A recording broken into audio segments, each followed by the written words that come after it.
শুভ নববর্ষ সকলকে, নতুন বছর তোমাদের সকলের খুব খুব ভালো কাটুক। নমস্কার সকলকে, নতুন বছর আশা করছি খুব সুন্দরভাবে শুরু হয়েছে তোমাদের। তো আমিও তো তাই সকাল সকাল রেডি হয়ে নিচ্ছি। প্রত্যেক বছরের ন্যায় এবছরও তো আমাদের রাখালতলায় গোপালের পুজো রয়েছে। তো আমি তো সকালে উঠেই স্নান টান করে সুন্দর নতুন জামা কাপড় পরে একদম তৈরি হয়ে নিয়েছি। আমার এই সুন্দর আনারকালিটা পরে কেমন লাগছে আমাকে অবশ্যই জানাতে কিন্তু ভুলো না। তো চলো এবার বেরিয়ে পড়া যাক। মা তো ওদিকে ভোগ রাধা অলরেডি শুরু করে দিয়েছে, আর এদিকে আগের দিন আমার কৃষ্ণ বলরাম সোনারা এসে গিয়েছিল, তাদেরকে আজকে সকালে মালা পরিয়ে নিচ্ছি।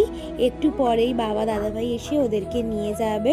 তো আমার তো এদিকে মালা পরানো কমপ্লিট। এবার আমি চলে এসেছি আমাদের মন্দিরের কাছে ভোগ রন্ধনশালায়। এখানে দেখতেই পাচ্ছ সারি সারি দিয়ে মানুষ এখানে ভোগ রন্ধন করছে আমাদের ছোট্ট গোপু সোনাদের জন্য। আর হ্যাঁ, ওই কৃষ্ণ বলরামের জন্য, যেই কৃষ্ণ সেই তো আমাদের গোপু। তো দেখতেই পাচ্ছ মার কিন্তু এখানে ভোগ রাধা প্রায় হয়েই এসছে। আমার কাছে না সত্যি কথা বলতে পয়লা বৈশাখের দিনটা একটা অন্য রকম আনন্দের দিন। ছোটবেলা থেকেই দেখে আসছি জ্ঞানত অবস্থা থেকে যে মা বাবা পরিবারের সকলেই এই দিনটাতে সুন্দর গোপাল নিয়ে পুজো দেয়, মা ভোগ রাঁধে। আমার কাছে প্রত্যেক বছরের এই একই জিনিস, অথচ যেন আমি কি আনন্দ পাই এই রিচুয়ালসগুলোর মধ্যে, সত্যি আমি তোমাদেরকে তা ভাষায় বলে প্রকাশ করতে পারবো না।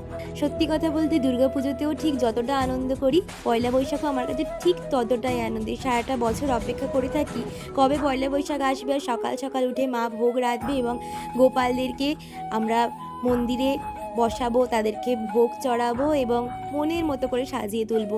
এদিনকে মন্দিরের ভিতর এতটাই ভিড় হয় যে বেশিক্ষণ ধরে যে পুজো করবো সেটার কোনো উপক্রম নেই। তাও যতটা ভালোভাবে পুজো করা যায় আমি আর দিদিভাই মিলে পুজো করলাম। তারপরে বাড়িতে এসে আমাদের তোজোর সাথে একটু ভিডিও করে নিলাম।